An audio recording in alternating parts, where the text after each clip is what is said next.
What's up, habit hackers and future peak performers? I am here with the legendary NBA trainer, athletic trainer, Mike Saunders. He was a trainer for the New York Knicks for 27 years. And more importantly, he's the next addition to the Ultiself Scientific Advisory Board. Probably not more importantly for him, but I'm very excited about it, Alex. That's awesome. I'm very excited to join you. I am very excited to have you on board, and I'm super excited about Ultiself. Now, Michael has worked with elite athletes, some greats like Patrick Ewing, John Starks, Charles Oakley, Allen Houston. Certainly Allen Houston, Earl Monroe, Earl the Pearl, who's a legendary player. Walt Frazier. I did not work with Walt. He already left the team. Okay. That's way back in the days. Probably the guys who are using mobile apps right now don't even remember these guys, but let me bring them to their attention now. Exactly. Now look behind over here. So Mike was the trainer for the NBA All-Star teams because they take the best trainers for that. It's a big honor.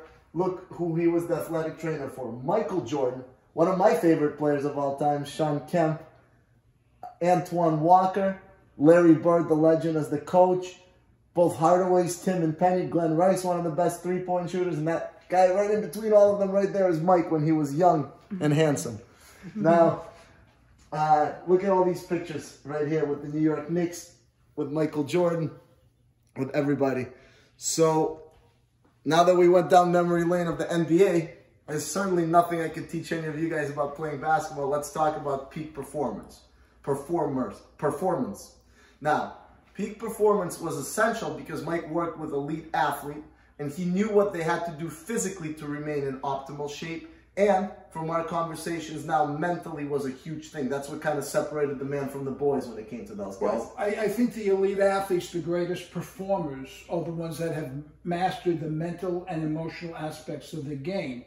There are many physically talented and skilled players out there in all sports, but the elite athletes, the greatest, are the ones that can perform under pressure, and they're the ones that have mastered the mental part of the game. Absolutely. I remember reading a book about John Wooden, and he was a the UCLA coach.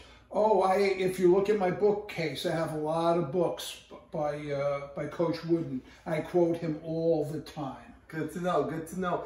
And I remember when he was, one of the things I read in his book, or heard about his book, is that one of the first things that he did when he came into UCLA is he taught the players how to put on socks a certain specific way. And the reason for that is habit. Well, the first practice every year that they had, he showed the players how to put their socks on and how to tie their laces properly. And that's all part of not just habit forming, but also to show them that all little details are important. Yeah, and the thing is, when it comes to little details, it's how important is it? Like, everyone's different, right? The habits that one player had and the habits, like John Stark's habits, for him to be the best, are completely probably different than Patrick Ewing's for the most part, Well, there are many things that there are common threads to all. We call those core habits in Ultiself. Absolutely. So that's like, like for example, for your health, hydration, sleep, exercise. No question. Everybody should do that, and you should use the habit tracker in Ultiself to track those. But then there could be unique things like listening to classical music while you work. It could distract the daylights out of somebody else. For me, it helps me focus, right? So there's certain unique things that are unique to each. Yes, to each absolutely. person. You have to tailor it to the individual. That's what makes great trainers, athletic trainers, physical therapists. They're able to individualize their treatments. There's no one recipe. One size does not fit all. We recognize that. So we have to tailor make it to fit the individual. And Ultiself is going to give you some modern technology for you to tailor make your mental and physical routine specific for you so you can build your best self. Now, let's talk about fitness and peak physical performance really quick. I don't know why I can't say that word today, but the video's still going really well. So let's talk about that. Now, you work with guys that were elite. I mean, these guys had to do things with their body that we can't even think of doing. Like, I play pickup basketball. I'm usually going at about 20 to 30%. My golden rule is don't get hurt. But these guys were going like, what, 100% at all times during these games? And they were going for 40 minutes. 100%.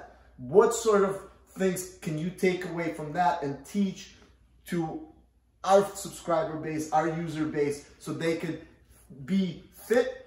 And actually, you know, I think consistency is very important, so they could actually stay fit for a long time without getting hurt. A lot of people do things and they get hurt, you know, like they do CrossFit, they do some exercises improperly, they hurt something, right? They do other type of sports, they hurt something. What is that that's going to make them consistently, and what are the smallest things they could do to remain fit? Let me put it into one sentence, one saying. Get in shape to play, don't play to get in shape. So you have to bring a certain level of fitness to the game before you can play at a kind of a high level, because if you don't, if you're not prepared for that, you're going to get hurt.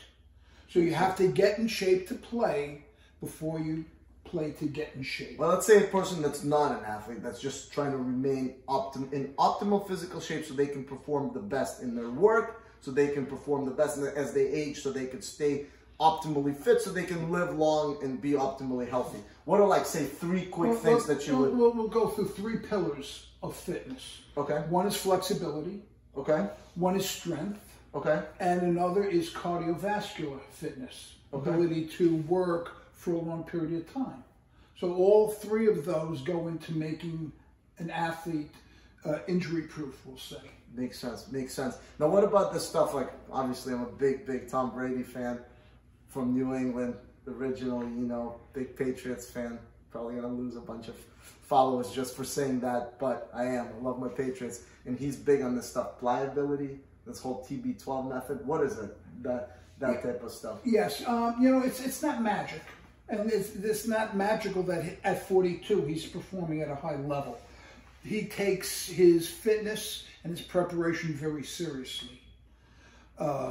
So a lot of things he does, and it's in his book TB12. Right. It's what you can take, even though you're not an elite athlete, you can take some of those elements, apply it to your habits, and I think you'll see improvement that way. But flexibility is a very important part of fitness and injury prevention. I'm going to say something, and tell me if you agree with this.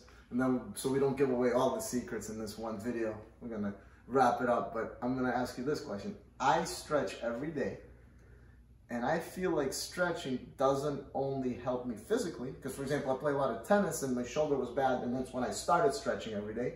But I feel like stretching helps me mentally.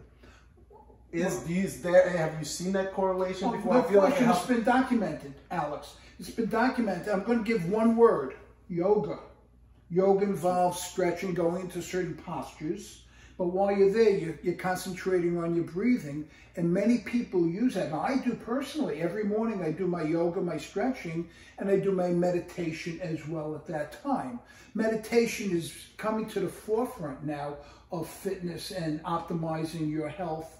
So the meditation that you're doing while you're stretching really helps. Stretching is meditative a little bit, especially if you breathe into it. Well, you should get more bang for your buck by doing that. When you're doing stretching, if right now you're not meditating, do a little meditation. Combine the two mindfulness, together. Absolutely, you get more bang for your buck. Interesting, interesting. Yeah, I've read some places, some stuff where it says you hold tension. Your tension is not just held in your mind; it's held in your body. Yes. So actually, stretching gets rid of that tension, so you can be more relaxed and able to face your challenges. I'm going to give our viewers one more hint, another one Bonus. sentence. And that's it. Okay. Don't give it all away right now. Win the morning, win the day. The morning routines. Oh, absolutely. You have to start the day off right. People say it's not where you start, it's where you finish. No, it's very important to start the day correctly. And do your stretching, do your yoga, and meditate. And I think you'll have a golden day.